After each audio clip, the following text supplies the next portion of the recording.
Fala pessoal, como é que vocês estão? Eu espero que estejam bem. Meu nome é William de Ambrosio, este é o canal WDA Projetos. Aqui a gente desenvolve produto, design de produto, e atualmente a gente está desenvolvendo um brinquedo para o meu filho.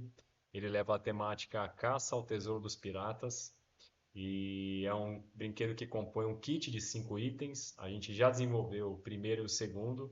Aqui no canal vocês podem acompanhar. O primeiro foi uma bússola, o segundo foi uma moeda do tesouro. E este terceiro item, neste vídeo aqui, ele é uma relíquia, uma espécie de escultura que vai guardar um segredo. Ele é um puzzle, né? Um quebra-cabeça que meu filho vai abrir e aí no caso vai ter uma sequência da brincadeira dentro, né? Vai estar guardado ali a chave do baú do tesouro. Então, esse terceiro item aí tem essa dinâmica desse segredo, né? E o item já está pronto, já está desenvolvido. Eu vou mostrar para vocês aqui o passo a passo que eu segui para criar esse item. E espero que vocês acompanhem e curtam esse vídeo. Bora lá, pessoal.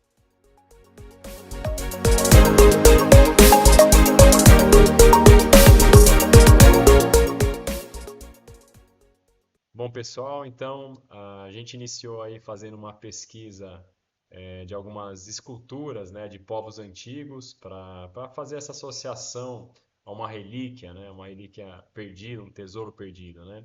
Então eu peguei algumas imagens do próprio Google já prontas e outras eu gerei com inteligência artificial, mais ou menos a ideia que eu gostaria, né?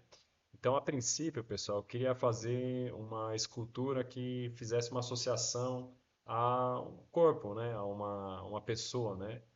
E vendo que talvez não fosse o caso, né? De para ser uma peça que fizesse um puzzle, um quebra-cabeça, né? Que a ideia era parecer uma escultura, uma relíquia, mas também dar uma solução de puzzle, de quebra-cabeça, né? Para o meu filho conseguir aí fazer uma montagem e descobrir um segredo interno, né? E para uma escultura, né, humanoide assim, né, que representasse o corpo, talvez fosse difícil. Então eu pensei em dividir a escultura em 3 partes, cabeça, corpo e membro, então ainda assim associar a um corpo, só que muito mais simplificado, né? Então eu fiz, estava pesquisando algumas esculturas que tivessem esse formato, né? Um formato mais cilíndrico, né? Então achei algumas referências e pensei em fazer um sketch, um desenho para chegar nessa ideia, né? Então eu fiz esse croquis, esse esboço, né? Um sketchzinho mais tridimensional, volumétrico, e a sequência foi gerar esse desenho na inteligência artificial para ver como seria, né? E aí saiu, representou algo nesse sentido, nesse formato aqui, né? Ainda assim, pessoal, eu não curti muito, porque a ideia é que tivessem relevos, né? Assim como nas esculturas, né? Tem relevos, desenhos, né? Em alto e baixo relevo. Eu queria que tivesse nas faces também dessa escultura, dessa peça, desenhos diferentes. E pensei em alinhar, num alinhamento. Então, a caixinha só abrisse, né? Essa relíquia, esse puzzle só tivesse resolvido quando 3 desenhos, 3 elementos ficassem alinhados, né? E eu imaginei que essa forma não seria interessante, ficaria um pouco confuso da criança, do meu filho, acertar a posição. Então eu pensei em simplificar e transformar em cubo mesmo, né? Faces mais planas, né? E então eu pedi para uma ideia de escultura mais quadrada, né? Um formato mais cúbico.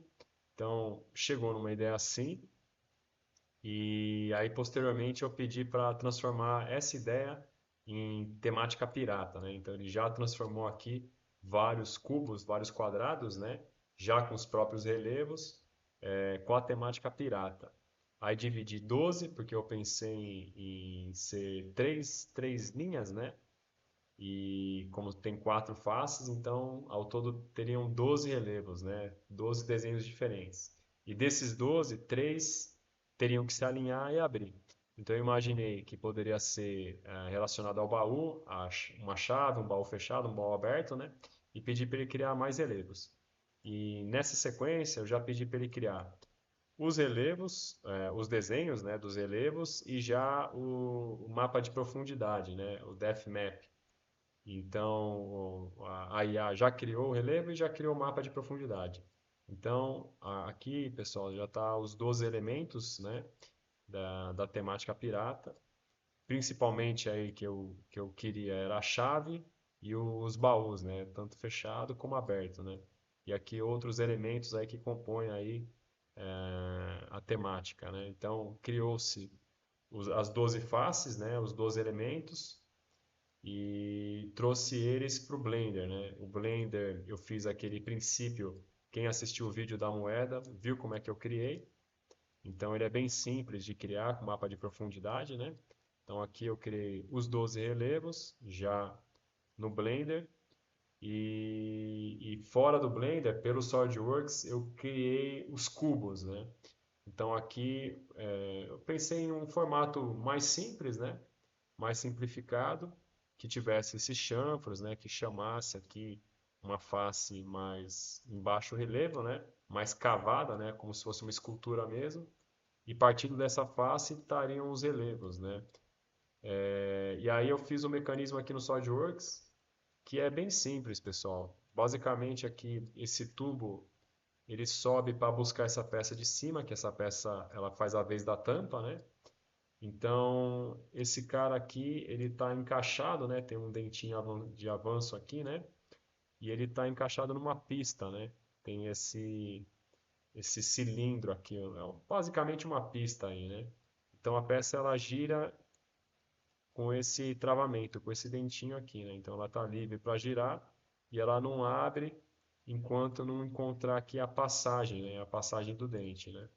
E então, como são duas travas, né? Eu criei essa trava aqui para essa peça azul e essa trava para a peça laranja. Então, essa peça verde só sai quando as três estão alinhadas. Do contrário, deixa eu só jogar uma transparência aqui. Então, enquanto as três não estiverem alinhadas, essa tampa não abre. Ela só abre mesmo se ele alinhar, se ele alinhar só a tampa verde com o cubo verde com o cubo azul, ele ainda não abre. Ele só vai abrir quando os três estiverem alinhados. Essa é a ideia, né? Que as três faces, os três desenhos estivessem alinhados. Então, pessoal, é um mecanismo simplificado, né? Uma solução simples e que funcionou bem. Então, desse cubo, dessa geometria, né? Desse desenho, eu passei para o Blender novamente para criar esse efeito de pedra, né? Uma pedra desgastada, né? Um desgaste, uma rachadura na pedra, né? Então, eu trouxe os cubos para cá, criei esses efeitos para dar essa associação, né? A esculturas, a tempo, né? A desgaste com o tempo. Então achei que ficou legal, né? Essas texturas, né? Esses relevos, esses detalhes, né? E daqui eu exportei para o fatiador. E no fatiador eu mesclei, né? Os relevos do Blender, que eu fiz no Blender, com os cubos e com esse efeito de desgaste, né? Então aqui fiz a montagem de todos os elementos e fiz a parte do fatiamento, pessoal. Fatiamento, como eu falei nos outros vídeos, não mexo em muitos parâmetros, tá? O que eu faço é criar essa saia maior para que não descole da mesa, né?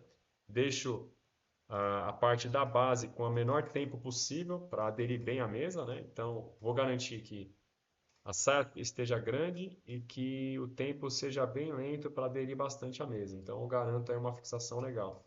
E a parte da construção externa, né, do desenho, né, ele faz um pouco mais lento também. Então, eu deixo uma velocidade menor para construir os detalhes externos, né. Basicamente é isso, pessoal. Então, agora eu vou mostrar para vocês a peça já impressa e acabada, tá bom? Bom, pessoal, como eu havia dito, as peças já foram impressas e pintadas, né? Eu imprimi em cinza, em PLA cinza, e fiz o acabamento de pintura, né? Primeiro eu imprimi só a parte do mecanismo, né, dos encaixes para fazer o teste, para ver se estava funcionando tudo direitinho. E aí validei a montagem, né? E aí depois eu imprimi os cubos finais, né? Então, pessoal, eu curti muito aqui a parte dos relevos, né? Veja que o relevo que foi criado no Blender e os efeitos de rachadura, de desgaste de tempo foram reproduzidos aqui na impressão, né? E ficou muito bacana a impressão. A parte de acabamento, posteriormente, com certeza eu irei imprimir em materiais já na cor, né? Então, aqueles materiais bicolor, de repente também aquele material que simula uma pedra, um mármore, né? Também é interessante imprimir já na cor, né? Mas como eu só possuo cores primárias, cinza, preto, então eu acabei imprimindo no cinza e fiz a pintura com a canetinha acrílica mesmo, né? Eu misturei o verde com laranja e aplicava o verde com laranja ao mesmo tempo, né? E misturei com o pincel para dar esse tom, né? Mais esverdeado, um tom diferente, né? E depois apliquei com preto, com o pincel e água, né? Bem diluído, fui aplicando esses tons aí para chamar mais o relevo, né?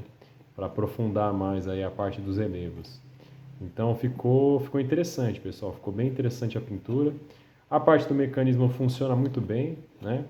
Veja que eu não consigo abrir a caixinha se ela não estiver alinhada, né?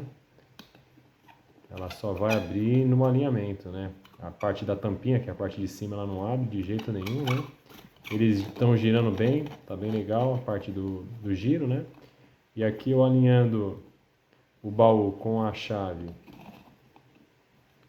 e o baú aberto, a gente consegue abrir a tampinha. Então funcionou bem o mecanismo e para a primeira peça, né, para o primeiro protótipo aí, né, desse conjuntinho ficou excelente. Então, pessoal, esse aqui é o terceiro item. Como a gente está acompanhando aí, a gente fez primeiro a bússola, depois a moeda pirata, né? E agora o puzzle aí, o quebra-cabeça, que vai guardar aqui a chave, né? A chave pirata.